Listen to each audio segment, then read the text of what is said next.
Assalamualaikum warahmatullahi wabarakatuh. Saat ini sengaja saya pakai kacamata ya, kacamata hitam juga ini. Kemudian menggunakan masker ya. Ini karena akan membuat jadam sulfur ya. Jadi saya harus menggunakan pengaman karena jadam sulfur ini cukup berbahaya ya kalau kita tidak berhati-hati dan terpancar nanti bisa berbahaya. Jadi yang vital-vital saya amankan dulu. Ini untuk bahan-bahannya sudah saya siapkan, yaitu pertama ini sulfur atau belerang, kemudian soda api atau natrium hidroksida ya. Kemudian ini ada serbuk tanah liat merah ya. Dan karena kebetulan nggak punya kaolin clay atau tepung serbuk batu itu ya, jadi saya manfaatkan tepung ini, tepung kulit telur. Kemudian garam, ini garamnya juga garam grosok ya, jangan menggunakan garam dapur. Nah,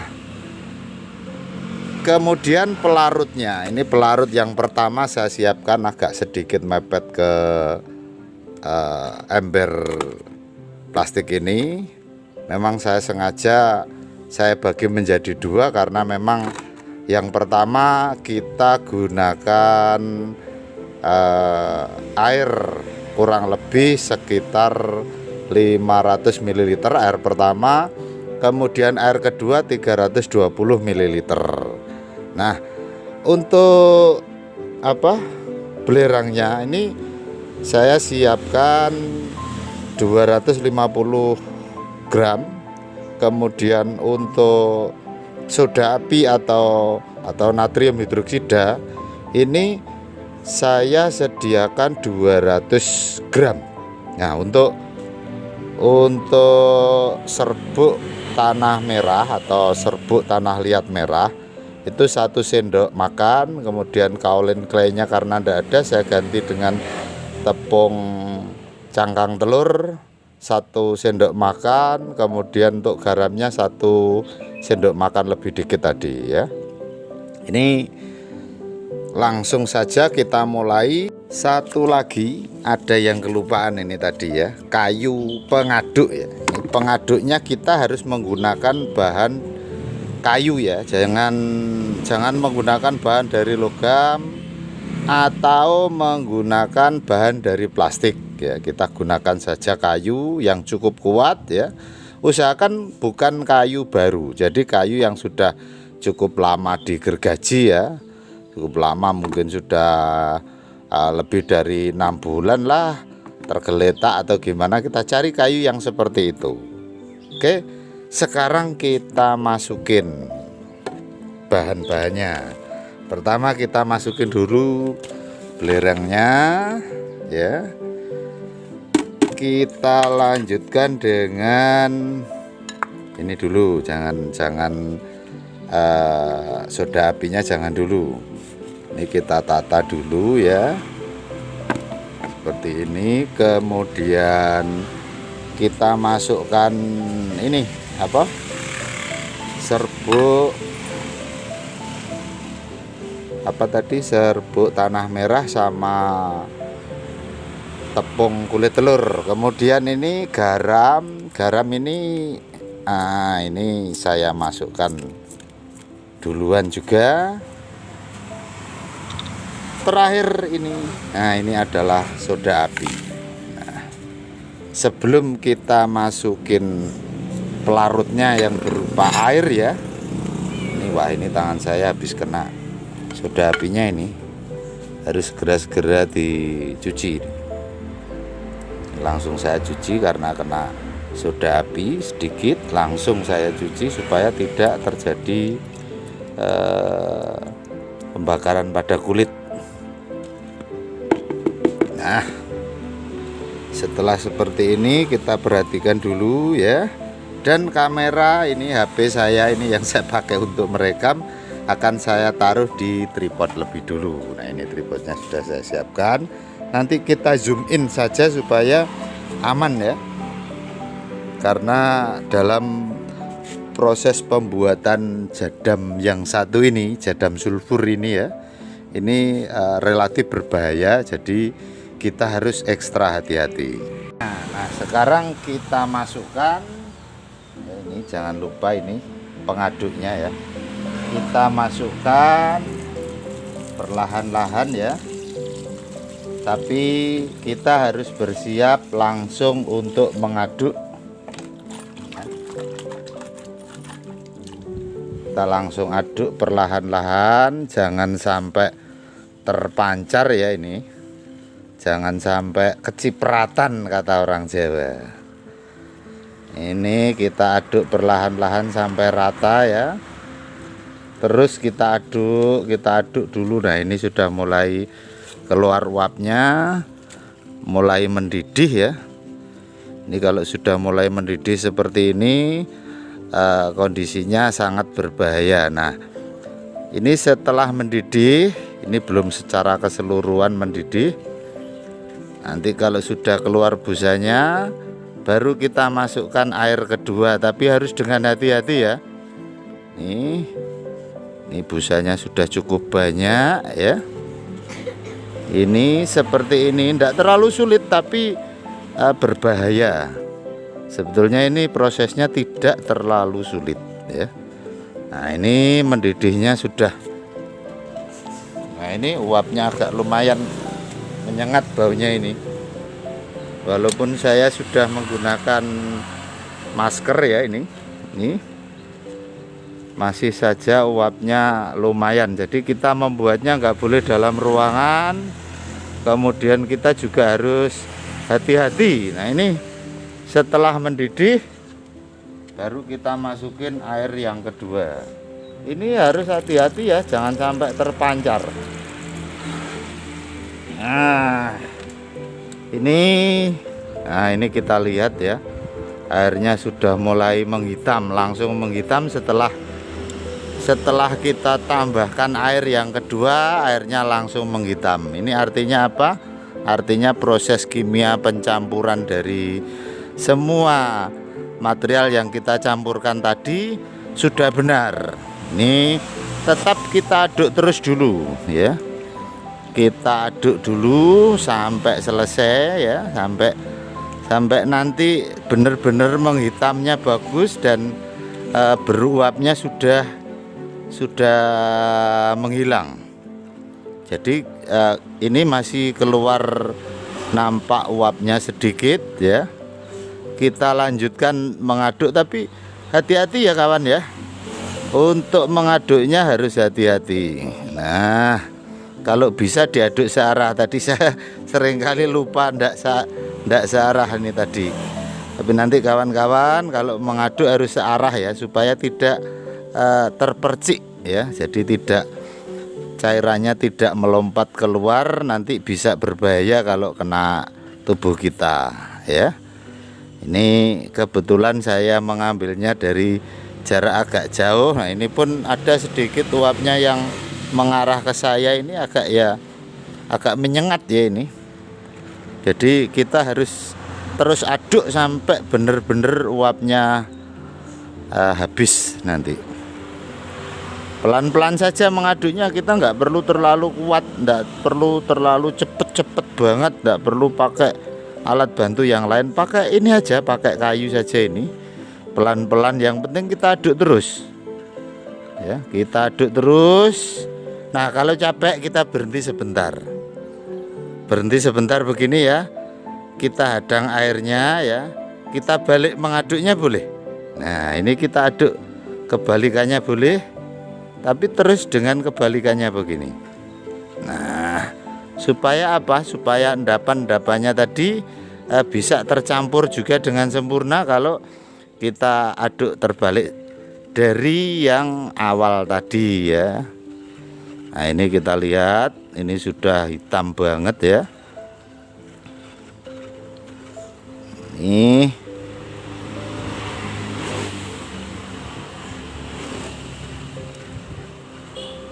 nah, ini kayaknya sudah mulai mulai berkurang uap yang keluar ya. Artinya apa? Artinya proses penyatuan atau persenyawaan dari apa yang kita campurkan tadi sudah hampir selesai. Dan ini mungkin masih ada efek panas itu saja yang terjadi karena apa? Karena soda api itu memang kalau bercampur dengan air maka dia akan menimbulkan panas yang luar biasa ya. Panasnya sangat tinggi. Nah, itu yang membuat sulfur atau belerang tersebut bisa cair atau larut dalam larutan ini, larutan JS atau jadam sulfur. Nah, ini kita perlu ketahui ya. Ini tadi bahan-bahannya meliputi soda api atau natrium hidroksida. Nah, kemudian garam itu natrium klorida. Kemudian apa? Serbuk tanah liat merah itu mengandung magnesium, kalium. Kemudian ini tepung kulit telur atau tepung cangkang telur ya. Tepung cangkang telur itu mengandung kalsium, kalium, magnesium, fosfor dan lain sebagainya. Salah satu indikator dari warna fosfor ya ini, kalau terbakar seperti ini warnanya hitam. Nah, ini juga salah satunya. Nah, dari campuran-campuran bahan tersebut kita bisa ketahui bahwa ini mengandung natrium. Nah, sementara natrium itu bisa berfungsi seperti kalium, bisa menggantikan fungsi kalium, dan juga bisa menjadi memiliki fungsi seperti kalium. Artinya apa? Walaupun ini mengandung sedikit kalium dari dari serbuk tanah merah sama tepung cangkang telur, tapi dia sendiri ada kandungan natrium. Otomatis nanti bisa membantu proses pembuahan pada tanaman. Walaupun itu sifatnya hanya membantu ya, jadi bukan memenuhi kebutuhan kalium yang sesungguhnya, melainkan hanya membantu mengambil alih fungsi dari kalium untuk natriumnya. Nah, itu salah satu poin yang didapat dari jadam sulfur. Saya juga heran dulu penemunya seperti apa kok bisa sebegitu hebatnya ya. Dari garam itu juga mengandung natrium. Nah, otomatis ini tentu akan sangat bermanfaat untuk tanaman. Nah, ini sudah hampir tidak ada uapnya. Artinya apa? Artinya proses pengadukan ini dirasa sudah cukup. Nah, ini sudah tidak keluar uapnya ya. Nah, ini sudah hampir selesai. Ini ternyata tidak terlalu sulit untuk membuat jadam sulfur ya. Akan tetapi ini belum boleh langsung dipergunakan. Kita diamkan dulu 1 kali 24 jam. Setelah itu baru kita pindahkan ya. Jadi ini kita diamkan di wadah ini saja kurang lebih sekitar 1 kali 24 jam. Besok kita pindah ke dalam botol. Nah, ini akan saya diamkan dulu ya. Nanti setelah dingin, setelah sudah tidak panas banget, nanti akan saya kasih penutup, tapi penutupnya masih bisa dilalui oleh udara.